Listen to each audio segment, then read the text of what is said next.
ಎಲ್ಲ ವಿದ್ಯಾರ್ಥಿಗಳಿಗೆ Kannada active teacher YouTube ಚಾನಲ್ಗೆ ಆತ್ಮೀಯವಾದ ಸ್ವಾಗತ. ಪ್ರಿಯ ವಿದ್ಯಾರ್ಥಿಗಳೇ, ಇವತ್ತಿನ ಈ ಒಂದು ವಿಡಿಯೋದಲ್ಲಿ ನಾವು ಗಣರಾಜ್ಯೋತ್ಸವದ ಭಾಷಣ ತಿಳಿದುಕೊಳ್ಳೋಣ. ಎಲ್ಲರಿಗೂ ಗಣರಾಜ್ಯೋತ್ಸವ ದಿನಾಚರಣೆಯ ಶುಭಾಶಯಗಳು. ಭಾರತೀಯ ಸಂವಿಧಾನ ಜಾರಿಗೆ ಬಂದು ಭಾರತ ಗಣರಾಜ್ಯವಾದದ್ದು ಜನವರಿ 26ರಂದು. ಇದರ ಪ್ರಯುಕ್ತ ಈ ದಿನವನ್ನು ಗಣರಾಜ್ಯೋತ್ಸವವಾಗಿ ಆಚರಿಸಲಾಗುತ್ತದೆ. ಭಾರತದ ಪ್ರಜೆಗಳನ್ನು ಆಳುವ ಶಾಸಕಾಂಗ, ನ್ಯಾಯ ಒದಗಿಸುವ ನ್ಯಾಯಾಂಗ ಹಾಗೂ ಜನರಿಗಾಗಿ ಕೆಲಸ ಮಾಡುವ ಕಾರ್ಯಾಂಗಗಳು ಹೇಗಿರಬೇಕು, ಯಾವೆಲ್ಲ ನೀತಿ ನಿಯಮಗಳನ್ನು ಕಟ್ಟಳೆಗಳನ್ನು ಅವರು ಪಾಲಿಸಬೇಕು ಎಂಬೆಲ್ಲ ಸೂಚನೆಗಳನ್ನು ಹಾಕಿಕೊಟ್ಟ ಸಮಗ್ರ ಮಾಹಿತಿಗಳ ಗುಚ್ಛವೇ ಸಂವಿಧಾನ.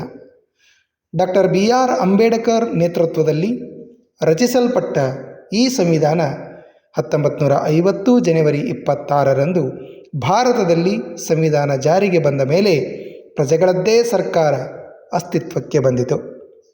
ಭಾರತೀಯರಾದ ನಾವು ಗಣರಾಜ್ಯೋತ್ಸವದ ಸಂದರ್ಭದಲ್ಲಿ ತಮ್ಮ ತ್ಯಾಗ ಬಲಿದಾನಗಳಿಂದ ದೇಶವನ್ನು ಕಾಪಾಡುವ ಭೂಸೇನೆ, ವಾಯುಸೇನೆ ಹಾಗೂ ನೌಕಾಸೇನೆಯ ಎಲ್ಲ ಸೈನಿಕರಿಗೂ ಹಾಗೂ ದೇಶದ ಅಭಿವೃದ್ಧಿಗೆ ಶ್ರಮಿಸುತ್ತಿರುವ ಎಲ್ಲ ವಿಜ್ಞಾನಿಗಳಿಗೂ, ತಂತ್ರಜ್ಞರಿಗೂ ಮತ್ತು ದೇಶದ ಬೆನ್ನೆಲುಬಾದ ರೈತ ವರ್ಗದವರಿಗೂ ನಾವು ಈ ಸಂದರ್ಭದಲ್ಲಿ ಚಿರಋಣಿಯಾಗಿರುತ್ತಾ ದೇಶದ ಸರ್ವಾಂಗೀಣ ಅಭಿವೃದ್ಧಿಗೆ ನಮ್ಮ ಸೇವೆ ಸಲ್ಲಿಸೋಣ ಎಂದು ಶಪಥ ಮಾಡೋಣ.